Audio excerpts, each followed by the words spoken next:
I think there's like a classic tradition in the Godzilla film series. At the end of the day, you have to set the good guys and bad guys. Every hero has a nemesis. Luke Skywalker has Darth Vader. Spider-Man has Green Goblin. Godzilla is not going to let another force that could challenge him exist without a fight.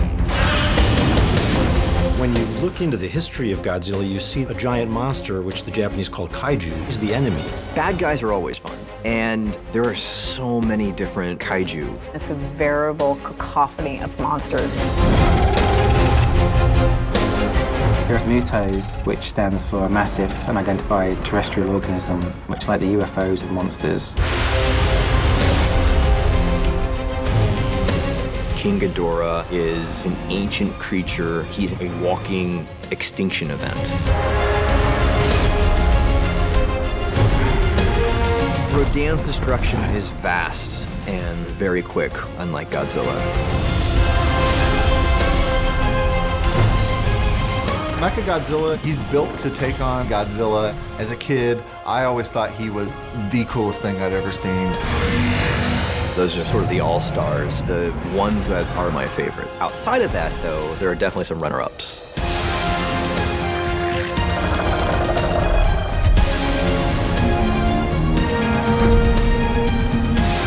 Even though they are the bad guys, and you shouldn't be rooting for them, inevitably the fans, they always root for the bad guy. We're at a point now where you can treat the monsters just like any of the humans in the film, and that's the reason people are coming to see these films. In any Godzilla movie, you do have to have the great giant monster sequence. He's the ultimate nemesis for Godzilla.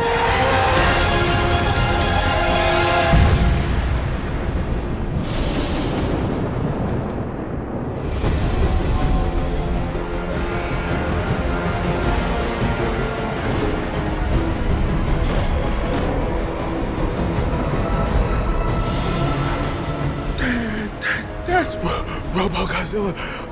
No, that's Mechagodzilla.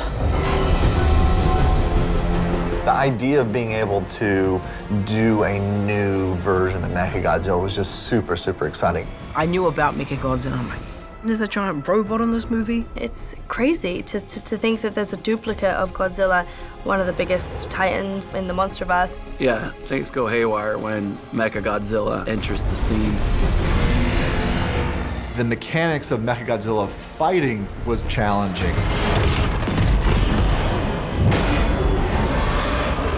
He's designed to know what Godzilla's next move is going to be and to outthink him and outgun him.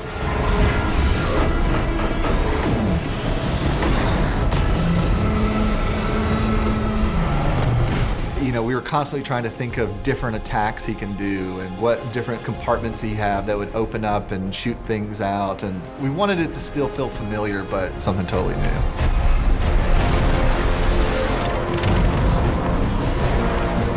I think one of the things about Mechagodzilla that took so long to figure out was creating this personality for him. The first thing he does when he blows out of the mountain is he just, you know, destroys random sections of the city.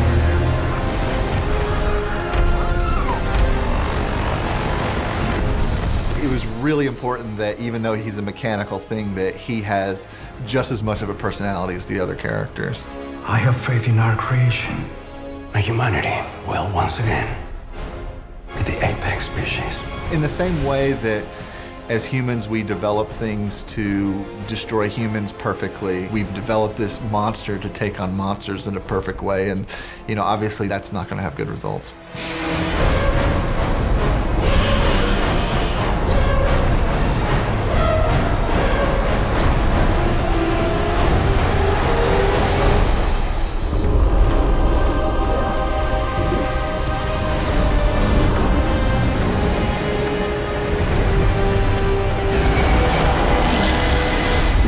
I was able to piece this together.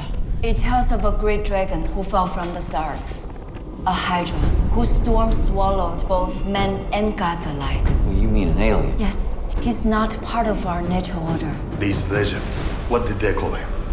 Ghidorah, the one who's many. Ghidorah for me was the scariest one of all of them because Ghidorah brings 3 heads and a storm. The fire and the rain and the wind.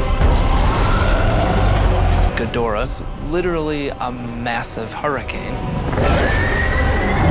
Ghidorah is the arch nemesis of Godzilla, and he's just as beloved because of that. Mother of God.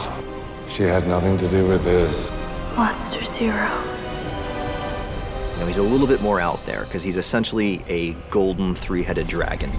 The way that he looks is based more on Eastern mythology. He's more serpentine, the designs of the head, the horns.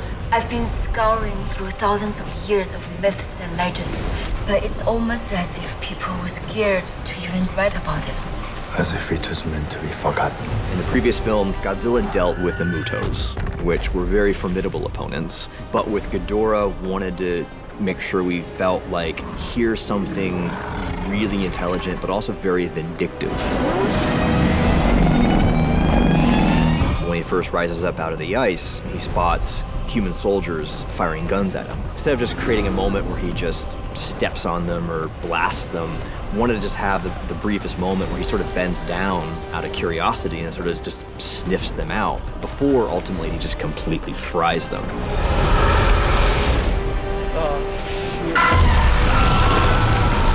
We've seen monsters fight in cities multiple times, and of course we still do that. But to have them fighting in a sort of more open, vast, natural environment just felt a little bit more intriguing. We wanted to give these two characters a sense of history. So we see them facing off, you realize, oh, these guys know each other, and this is going to be the culmination of thousands of years of bad blood.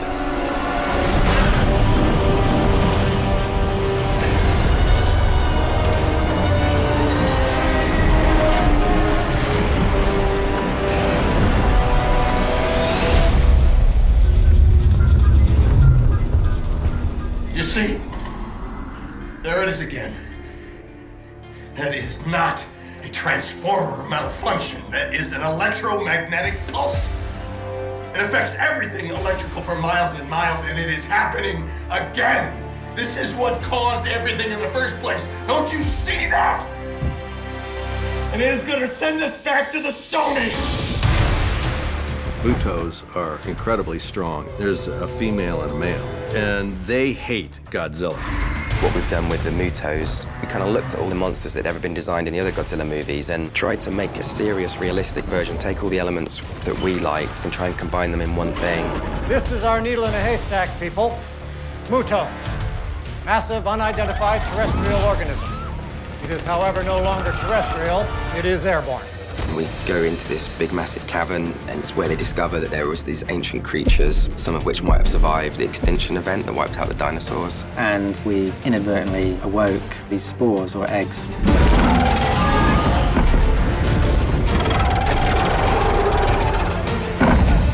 In the same way that we need carbohydrates or flowers need the sun, these creatures evolved to feed off radiation. And, you know, in prehistory, there was a lot more radiation on the planet than there is today. And so the idea is that these creatures evolved to go deeper and deeper to the depths. The Muto is young, growing.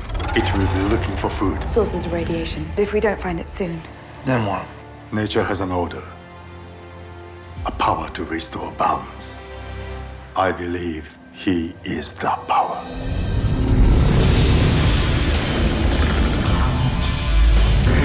Inevitably, there's this big battle between the Muto and Godzilla. We didn't want to peak too early, so we're saving the big, massive creature fight for the end of the movie, for Act 3. That's when I chuckle, I get my most thrill. It's my favorite shot in the film.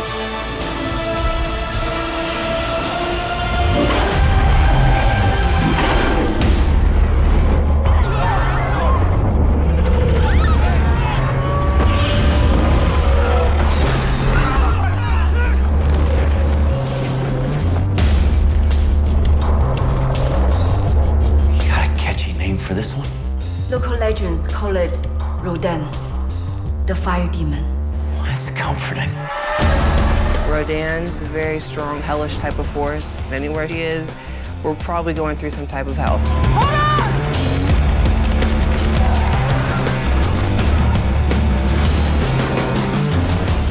He brings brings a sense of power and speed that some of the other Godzilla creatures don't have. He's interesting because, whereas Godzilla has to sort of lumber through Tokyo, Rodan can just fly over a city and just casually destroy it.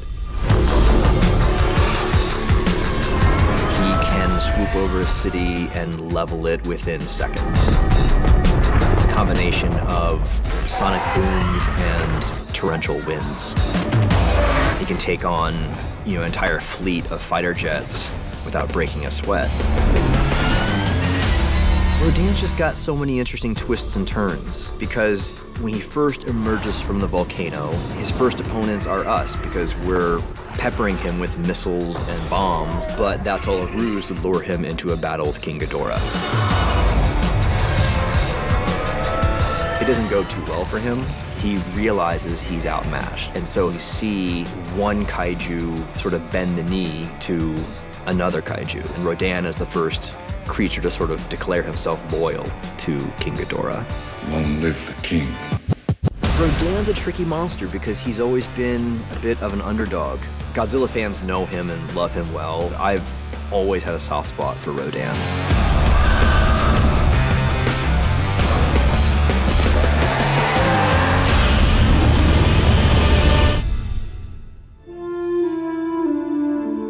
That's Kong. He's king around here.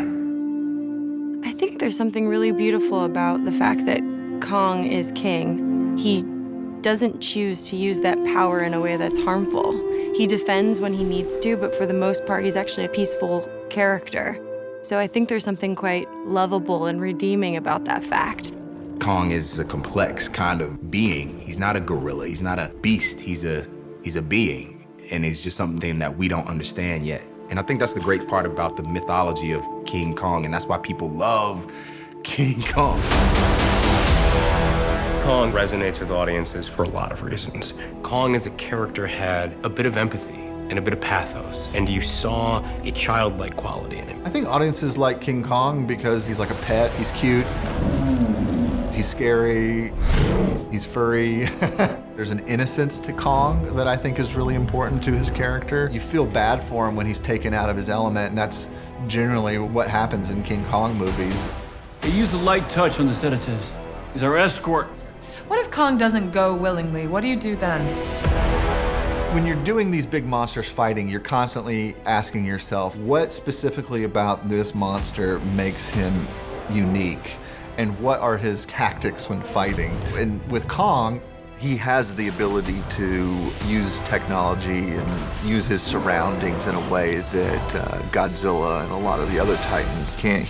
He needs our help. There must be some way to disorient Godzilla.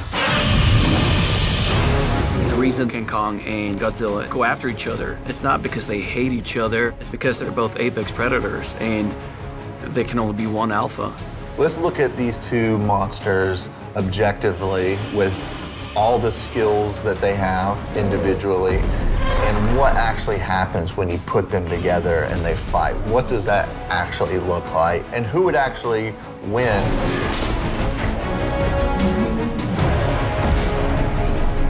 For us, when we were looking at that and thinking about can Kong hold his own in a fight with Godzilla, because after all, Godzilla is a god, essentially, how would Kong utilize technology? And this weapon that Kong finds is sort of a remnant of in the past and allows him to really kind of hold his own with Godzilla. I think force on force, Godzilla probably has the upper hand, but Kong has a few tricks up his sleeve. And that's what makes this fight so special, is that it may not be a fair fight in terms of muscle to muscle, but Kong makes it a fair fight with his intelligence and his ability to utilize his surroundings. I remember as a kid being on the playground and literally having arguments with my friends about who would win in a fight between Godzilla and Kong. This is like the heavyweight champion of the world fight. Two of these classic monsters that have cropped up on our screens for years and years and years are going head to head. That's really so exciting. This is a battle that hasn't been waged since 1962, so it's got to be the most satisfying version of these monsters coming together. For us, it was just important that this is the most epic battle of all time. This has to be the definitive answer to the question, who wins, Godzilla or Kong?